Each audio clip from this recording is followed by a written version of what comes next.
The Zephyrian war fleet hung in Earth's orbit like a constellation of death, their vessels bristling with weapons that could crack continents. Admiral Vextar adjusted his ceremonial battle armor as he prepared to deliver humanity's final ultimatum.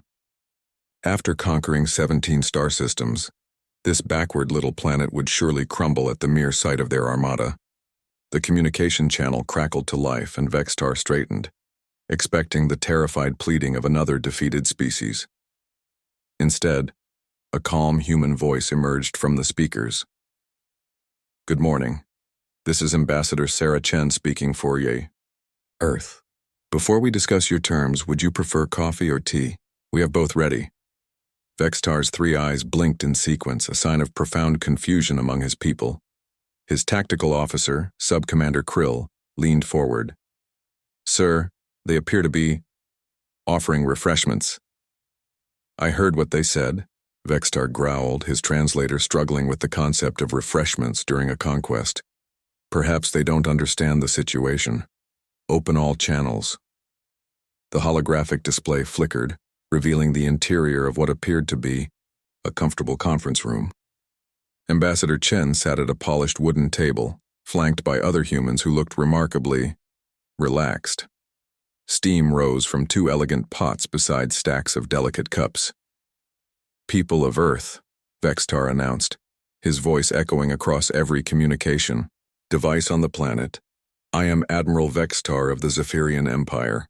You have 30 standard minutes to surrender unconditionally, or we will reduce your cities to ash." Ambassador Chen smiled, an expression that sent an inexplicable chill through the Admiral's chitin. "That's plenty of time for tea service." "Admiral, you still haven't answered. Coffee or tea? Our Earl Grey is particularly good, and the coffee is from a lovely little farm in Guatemala." Vextar's mandibles clicked, the Zephyrian equivalent of grinding teeth. "This is not a social gathering, this is conquest."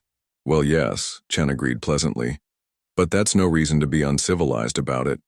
General Morrison here prefers coffee, 3 sugars if you can believe it. Dr. Yamamoto is strictly a tea person, green tea specifically. You strike me as someone who might enjoy a robust breakfast blend." The ambassador began pouring tea as if discussing the weather, rather than imminent planetary destruction. General Morrison, a weathered man with kind eyes, leaned forward. "You know, Admiral, we've been in contact with several species you've conquered. The Altarians mentioned you have quite an impressive tactical mind." Sub-Commander Krill whispered, urgently to his superior. "Sir, standard protocol suggests they should be either cowering in fear or mounting desperate defenses. This behavior is unprecedented." Vextar found himself momentarily speechless. In all his campaigns, no species had ever offered him refreshments while he threatened their extinction. The closest had been the Crystalline Collective, who had at least begged for mercy in harmonious choral arrangements. "You have 27 minutes remaining," he said, though with less conviction than before. "Perfect timing," Chen said, settling back with her teacup. "That gives us plenty of time to discuss your fleet's supply situation. Long journey from Zephyria Prime, I imagine. When did your troops last have a proper meal?" The question hit unexpectedly close to home. The fleet had been traveling for months on standard rations, and morale was indeed suffering. Vextar caught himself before answering, his tactical training warring with something he'd never experienced before. Genuine hospitality in the face of overwhelming force. Dr. Yamamoto, a small woman with silver hair, spoke up. "We've been reviewing your species' nutritional requirements. Fascinating biology, by the way.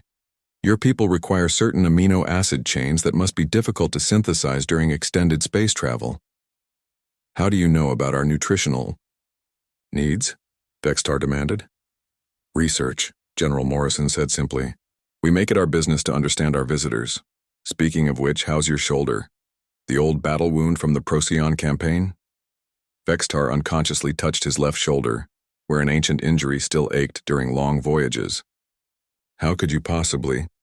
The same way we know about Sub-Commander Krill's concerns about his clutch mother's health, or Lieutenant Zek's poetry collection," Chen said gently. We pay attention, Admiral. It's what we do. The bridge fell silent except for the soft hum of ship systems. Krill stared at the display, his secondary eyes wide. No one had ever mentioned his clutch mother outside his family. 15 minutes remaining, Vextar said weakly. Plenty of time, Chen assured him. Now I have a counter-proposal. Your fleet is tired, your supplies are running low, and frankly, conquest is exhausting work. Why don't you land some shuttles? We'll prepare a proper meal, something with those amino chains your people need. We can discuss your empire's goals over dinner.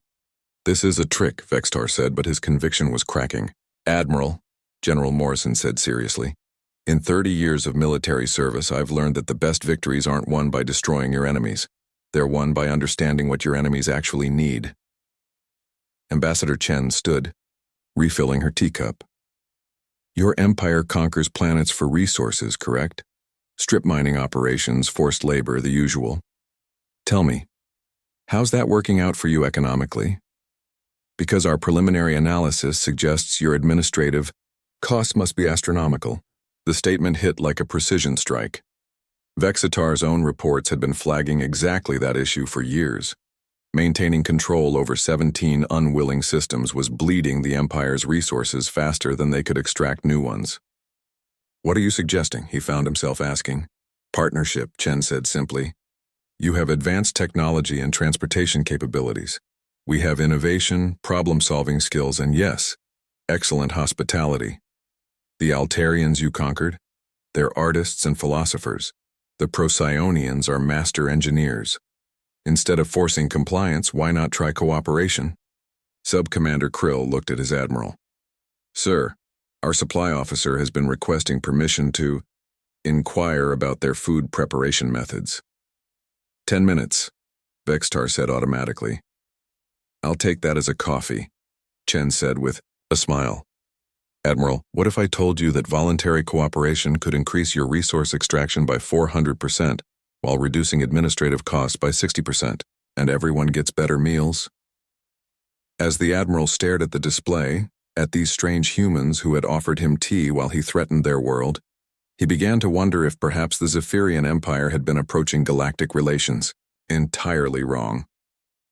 Ambassador Chen, he said slowly, I find myself curious about your coffee. The smile that spread across her face was warmer than the twin suns of his homeworld. Excellent choice, Admiral.